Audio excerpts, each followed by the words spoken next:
अस्सलाम वालेकुम। आज आपके सामने जो मैं कोविड-19 के वैक्सीन्स और ड्रग्स के स्टेटस क्या है उसके बारे में बात करना चाहूँगा।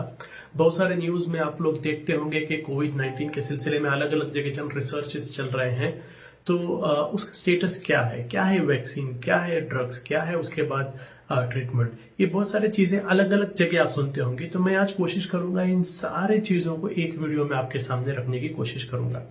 सबसे पहले हमें समझना है कि वैक्सीन और ड्रग इसमें फर्क क्या होता है। आप लोग बार बार सुनते होंगे कि कोविड-19 का वैक्सीन आ रहा है, कोविड-19 के ड्रग के बारे में या मेडिकेशन के बारे में रिसर्च चल रहा है। तो फर्क क्या है वैक्सीन और ड्रग में? वैक्सीन जो होता है वो बेसिकली प्रिकॉशन के लिए होता है। प्रिकॉशन यानी एक आदमी को वैक्सीन अगर दी जाती है तो उसे वो वायरस नहीं आएगा, यानी उसके बॉडी का जो इम्यून सिस्टम है वो इम्यून सिस्टम को आप इस तरीके से तैयार करते हैं कि वो इस वायरस को समझ जाता है, उस वायरस को किस तरीके से रोके वो हमारे बॉडी की इम्यून सिस्टम समझ जाती है, तो उसे वैक्सीन कहते हैं। वो वैक्सीन होता है। और ड्रग या मेडिकेशन होता है अगर आपको ऑलरेडी वो कोविड-19 या कोई वायरस ऑलरेडी आपको अगर आ गया है, आने के बाद अगर आपके ट्रीटमेंट के लिए जो दवा इस्तेमाल होती है उसको ड्रग मेडिकेशन कहते हैं। तो कोविड-19 के बारे में तो ऐसा है कि अभी तक इसके लिए ना तो वैक्सीन है ना तो ड्रग है। ये पूरे दोनों जो है ट्रायल में चल रहे हैं। ड्रग में जो है यानी मेडिकेशन में जो है 4 मेडिकेशंस दुनिया भर में अलग अलग मुल्कों में उसके ऊपर स्टडी चल रहा है। उसमें से एक जो है हाइड्रोक्सीक्लोरोक्विन, जो इंडिया में बनता था, मलेरिया के लिए ट्रीटमेंट के लिए इस्तेमाल होता था और अभी अलग अलग कंट्री को इंडिया ने एक्सपोर्ट भी किया है, उस पर भी टेस्ट हो रहा है। और लेकिन अभी तक कंफर्म नहीं है कि ये पूरी तरीके से इसके लिए एक मेडिकेशन है या नहीं करके। उसी तरीके से वैक्सीन्स में भी अलग अलग वैक्सीन रिसर्च चल रहा है।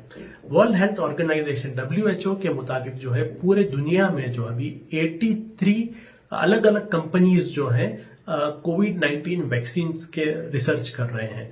ये 83 कंपनीज में जो है 6 कंपनी जो है वो क्लिनिकल फेजेस में है और बाकी 77 कंपनीज जो हैं वो प्री क्लिनिकल फेज में है। तो आपको मैं भी समझाता हूं कि क्या है ये। एक वैक्सीन अगर रिसर्च करना है तो उसके अलग अलग फेज यानी प्री क्लिनिकल, क्लिनिकल फेज 1 ये क्या होता है। तो कोई भी एक वायरस अगर कोई एक वैक्सीन अगर एक कंपनी डेवलप करती है और उस वैक्सीन का जो टेस्टिंग प्रोसेस होता है उसमें अलग अलग फेज होते हैं। एक फेज होता है जिसको कहते हैं प्री क्लिनिकल। वो फेज में जो है इस वैक्सीन का टेस्टिंग जो है जानवरों में होता है, जानवरों में किया जाता है। जैसे अभी आप जानते हैं कि ऑक्सफोर्ड में यूनिवर्सिटी के जो डिपार्टमेंट है जहां पर अभी ये कोविड-19 का जो एक वायरस वैक्सीन रिसर्च किया जा रहा है, वो लोगों ने भी हाल ही में जो है बंदरों पर, एप पर, उन पर इसका टेस्ट किया वैक्सीन का। तो उसी तरीके से प्री क्लिनिकल फेज में जो होता है वो जानवरों पर यह टेस्ट किया जाता है। अगर ये टेस्ट के रिजल्ट्स जानवरों पर पॉजिटिव नजर आए वैक्सीन के, उसके बाद वो लोग फेज 1 में जाते हैं। फेज 1 जो होता है ये इसमें जो है इंसानों पर टेस्ट किया जाता है, बहुत कम इंसानों पर, यानी 20 से लेकर 40 लोगों के ऊपर इसका टेस्ट किया जाता है। अगर ये टेस्ट सक्सेस हुआ तो फेज 2 को जाते हैं। अगर फेज 1 में ये 20 या 40 लोगों के ऊपर जो टेस्ट हो रहा है उसमें कुछ भी रिएक्शन आया तो वापस रिसर्च प्रोसेस में लोग जाते हैं, इसको टेस्टिंग को रोक दिया जाता है। फेज 2 जो होता है, फेज 2 में जो है एक 100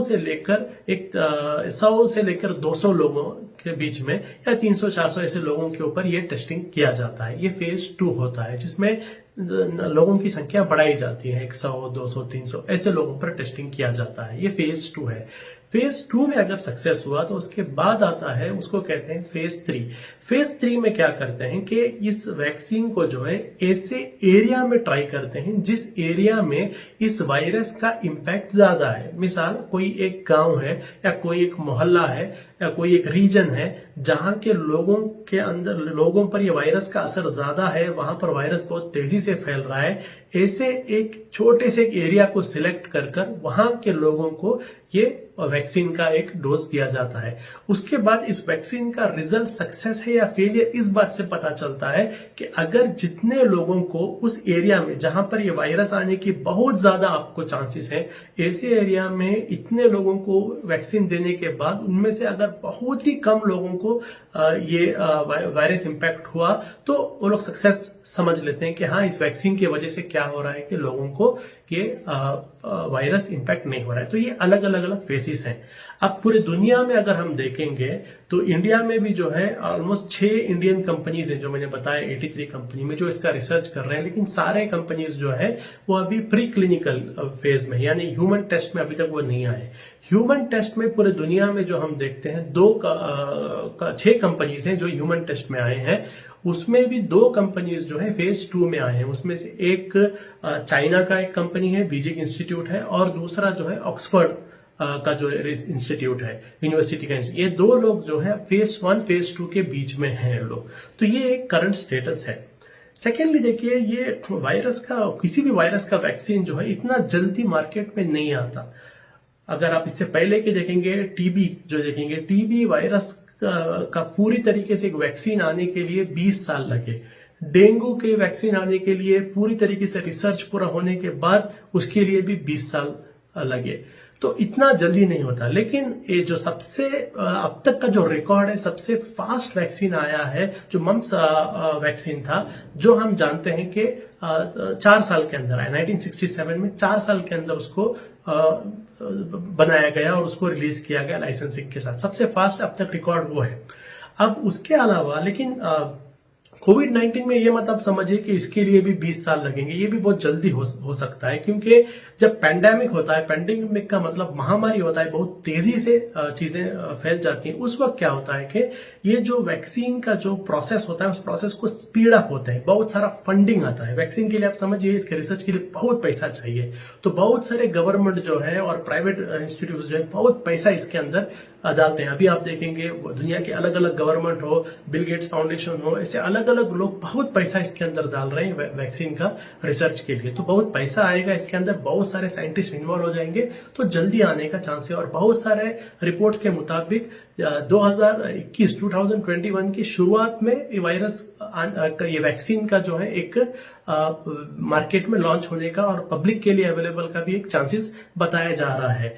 ऐसे महामारी के सिचुएशन में और एक काम भी जो होता है वो ये है कि फॉर एग्जांपल हर एक मुल्क के अंदर जो है एक रेगुलेटरी बॉडी होती है, जो उस मुल्क के अंदर कोई भी वैक्सीन मुल्क के अंदर इस्तेमाल कर सकते हैं या नहीं कर सकते, उसका फैसला लेती है वो रेगुलेटरी बॉडी।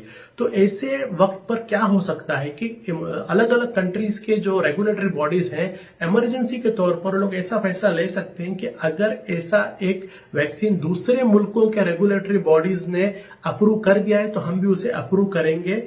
वो डिटेल जो हमारा एक प्रोसेस होता है, उस प्रोसेस को हम थोड़ा कम करेंगे। हो सकता है, अब तक ऑफिशियल नहीं है, लेकिन अनऑफिशियल ऐसे रिपोर्ट्स आप न्यूज में देखते होंगे जहां पर अनऑफिशियली यहां पर आता है कि इंडिया में भी ऐसा हो सकता है। अगर यूके, यूएस, ऑस्ट्रेलिया, जापान में, इन मुल्कों के अंदर अगर टेस्टिंग होता है और इंडियन ओरिजिन लोगों पर भी टेस्ट होकर वो पॉजिटिव आता है, तो इंडिया के अंदर भी इसका प्रोसेस कम हो सकता है। ऑफिशियल नहीं है, लेकिन मीडिया रिपोर्ट्स है। तो कहने का मतलब यह है कि जो दूसरे वायरसेस को जितना वैक्सीन बनाने जितना वक्त लगा, इसमें कम लग सकता है। और एक फायदा यह है, क्योंकि देखिए ये जो कोविड-19 वायरस जो है, ये वायरस का जो है इससे पहले जो वायरस आए थे, जैसे सार्स वायरस आया था 2003 में, उस वायरस और इस वायरस का जो जीन्स है उसमें 79% सिमिलैरिटी है। उसी तरीके से मर्स जो वायरस आया था 2012 में, उसमें और कोविड-19 में जो है 50% का जो है एक सिमिलैरिटी है। इस वजह से 2003 से ही इस वायरस के ऊपर रिसर्च हो रहा है। तो सार्स में जो रिसर्च हुआ,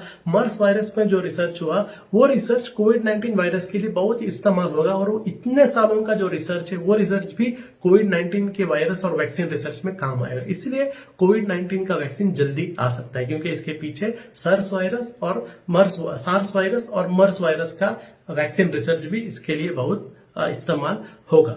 तो ये एक स्टेटस है। तो उम्मीद कर सकते हैं कि 2021 तक अगर सारे टेस्ट सक्सेसफुल हो तो वैक्सीन आ सकती है। साथ ही साथ दूसरे ट्रीटमेंट्स भी हम देख रहे हैं इस्तेमाल हो रहे हैं। जैसे अब इंडिया के अंदर हम लोग बहुत ज्यादा सुन रहे हैं प्लाज्मा ट्रीटमेंट। प्लाज्मा ट्रीटमेंट क्या होता है कि देखिए, एक आदमी जिसे ये वायरस हुआ है और वो आदमी उस वायरस से ठीक हो गया है, मतलब वायरस की बीमारी से रिकवर हो गया, अब उसे वायरस नहीं है, तब क्या होता है हमारे बॉडी के अंदर, हमारे खून के अंदर थोड़े एंटीबॉडीज आ जाते हैं। एंटीबॉडीज का मतलब होता है कि हमारे खून के अंदर थोड़े ऐसे चीज आ जाते हैं जो इस वायरस को जानते हैं, इस वायरस से किस तरीके से उभरना वो जानते हैं। तो ये हमारे खून के अंदर जो प्लाज्मा होता है, उस प्लाज्मा के अंदर ही एंटीबॉडी होता है। तो क्या करते हैं प्लाज्मा थेरेपी में, ऐसा एक शख्स जिसके अंदर जो है, जिसने इस वायरस से सक्सेसफुली ट्रीटमेंट जिसका हो गया है, वैसे एक शख्स का प्लाज्मा, खून में से प्लाज्मा लिया जाता है जिसके अंदर एंटीबॉडी होते हैं, और इस प्लाज्मा को जो है, जिन लोगों को कोविड-19 है उनको, उनके अंदर ये प्लाज्मा इंजेक्ट किया जाता है, उनको दिया जाता है। इससे ऐसा नहीं है कि 100% ट्रीटमेंट हो जाएगा, लेकिन जो टेस्ट हुए हैं, इस टेस्ट से पता चले हैं कि बहुत सारा जो तकलीफ हो सकता है वो तकलीफ कम हो सकता है, यानी मौत होने के जो एक वाकयात हैं वो आप कम कर सकते हैं, यानी एकदम एक्सट्रीम इम्पैक्ट कोविड-19 का कम हो सकता है। और ये प्लाज्मा थेरेपी जो है ये नया नहीं है। प्लाज्मा ट्रीटमेंट इससे पहले मर्स में भी किया गया, सर्स जो हुआ था 2012 में, उससे पहले 2003 में भी जो हुआ था, इनमें भी ये ट्रीटमेंट किया गया है। तो ये एक ओवरऑल आपके सामने मैंने एक कोविड-19 के जो मेडिकेशन है उसकी बातें रखी। उम्मीद करता हूं कि जो ये बड़े बड़े मेडिकल टर्म्स हैं उसको बहुत ही आसानी से आपके सामने रखने के लिए मैंने कोशिश की। उम्मीद करता हूं इसमें आपको चीजें समझ में आई होगी।